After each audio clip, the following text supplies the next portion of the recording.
graphing linear functions. Before we start graphing linear functions, we're going to take a look at what a solution of a linear equation in two variables is.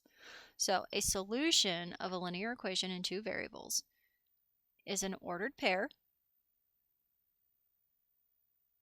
And when I say ordered pair, I mean x comma y that makes the linear equation true. So, for example, if I gave you the equation y equals x plus 1, and I chose an x value of 2. So if I substitute in 2, 2 plus 1 is 3.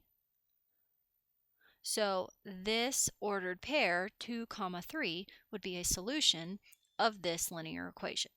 So there's actually a lot of solutions to linear equations depending on what your input value, because it's going to change your output value. So if I were to change my input value to 4 and I input it, 4 plus 1 is 5, so 4 comma 5 would also be a solution to that specific linear equation. Now, when we're graphing linear equations and we're looking at their solutions, which essentially are points on a graph, they're x comma y, we can graph them. We have two different types of domains. Keep in mind your domain are all of your x values. And up here, I was picking x values. I picked a 2, I picked a 4, I picked a 5, etc. A discrete domain is specific input values. And when I say specific, look at the graph. You have 1, you have 2, you have 3, you have 4. They're discrete numbers that have essentially like breaks in between them. So your domain here is 1, 2, 3, 4, 5. A continuous domain is all input values